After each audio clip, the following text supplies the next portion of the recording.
R&B singer Melanie Fiona took the world by storm with her beautiful and soulful voice. However, as soon as her career started to take off, she disappeared. Here's what really happened to her career.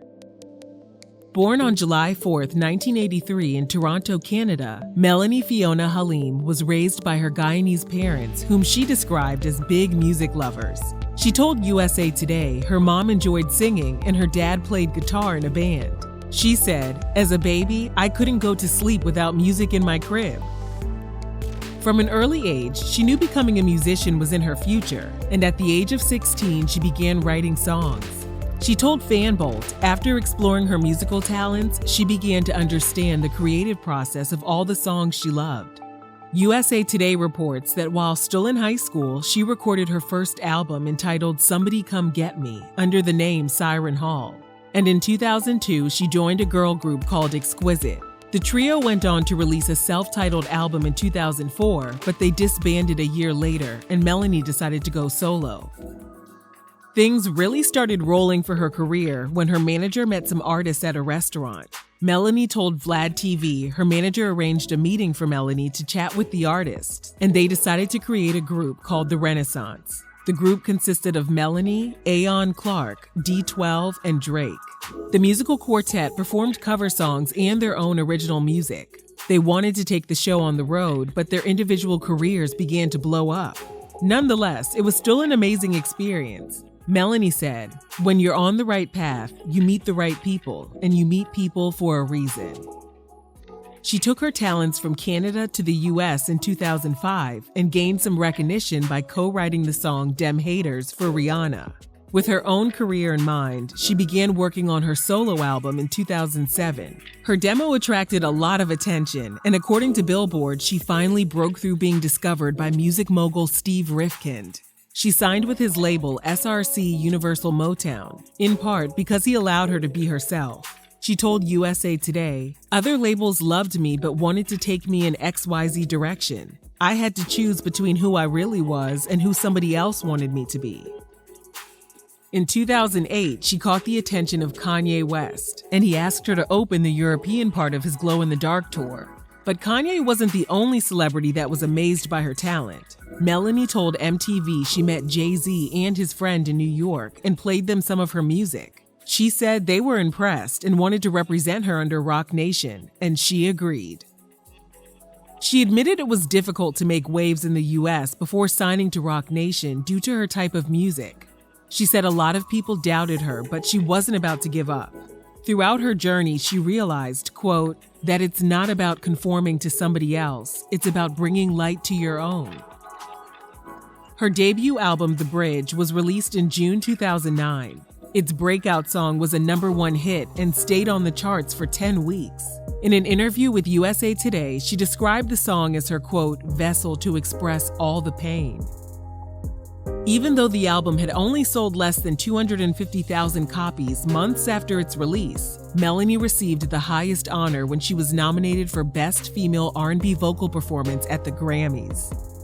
She told USA Today, "It felt like after all the nights, all the fights, all the struggles, all the singing in my hairbrush as a little girl, this moment makes it completely worth it."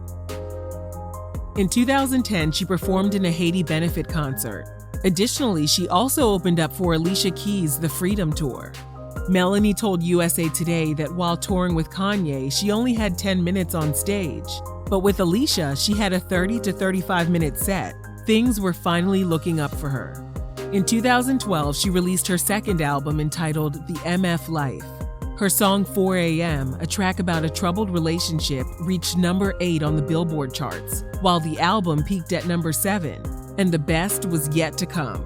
That same year, she became a 2-time Grammy winner for appearing on CeeLo Green's song Fool for You. It was an amazing feeling. I had my family there, my team, it was really overwhelming. Still up there on cloud 9. I refuse to come down. Melanie was on top of the world professionally, but her personal life was strained. Sources reported she had been quietly dating actor Adam Rodriguez, and things had gone sour. She told The Breakfast Club that most of the material on her album was influenced by her recent heartaches. She said, "Love somebody. He's not a good dude. Shows you one side of him, gets comfortable, and starts going back to his old ways." Despite all her success with the album, she started noticing some issues with her golden voice. According to Yahoo, after her Grammy wins and right when her career was taking off, she was having trouble singing for more than 30 minutes. She visited multiple doctors who checked her vocal cords, but they didn't find anything wrong. One doctor recommended to undergo a Japanese practice in which a healer gently moves their hands on a patient's body to transfer energy. During the session, she began coughing, crying, and feeling hot all over. The experience taught her that she was storing trauma and heartbreak within her body due to the disappointments she felt with her career. Luckily, the realization also helped Melanie regain her voice, and she was able to tour with Mary J. Blige and D'Angelo. She also made her wellness a top priority. In 2013, Melanie released the single Cold Piece, and then suddenly she vanished. For years, fans were left wondering about her whereabouts. She spoke to BET in 2015 and said during her hiatus, she left Universal Records and became an independent artist. She was also working on her third studio album entitled Awake. Before its release, Melanie changed the title of the album to Next Train and introduced 2 singles, Bite the Bullet and I Tried. As of this video, we're still waiting for the album to drop. What her fans didn't realize was Melanie was also going through some personal issues away from the spotlight. She told Vibe she had lost love, security, and some of the things that made her who she thought she was. She said the losses forced her to reevaluate what she wanted out of life. On March 14, 2016, she surprised everyone by announcing on Instagram she and her boyfriend Jared Cotter had welcomed their baby boy Cameron into the world.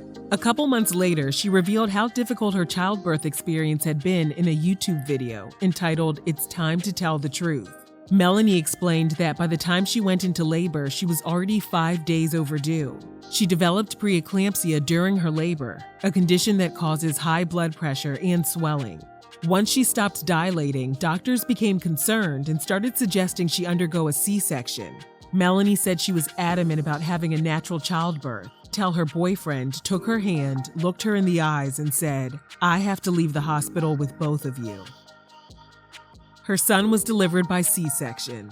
Thankfully, he was healthy and beautiful. However, Melanie was facing another battle, postpartum depression.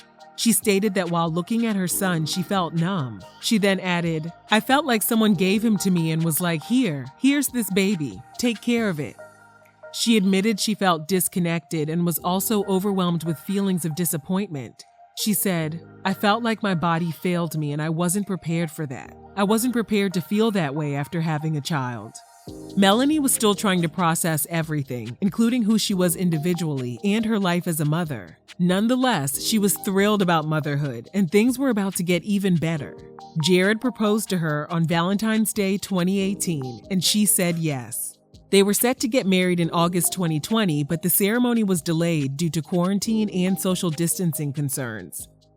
These days, life is sweet for Melanie. She landed the role of Shaka Khan on BET's American Soul, and in March 2020, she chopped off 14 inches of her hair in an effort to empower herself without needing, quote, anyone's permission or validation.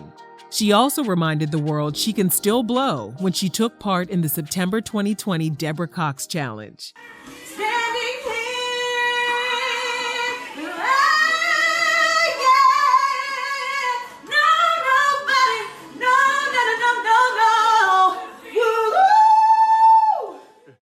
We wish Melanie and her family all the best. Let us know if you enjoyed this update on her life and career. And thanks for watching Real Reality Gossip.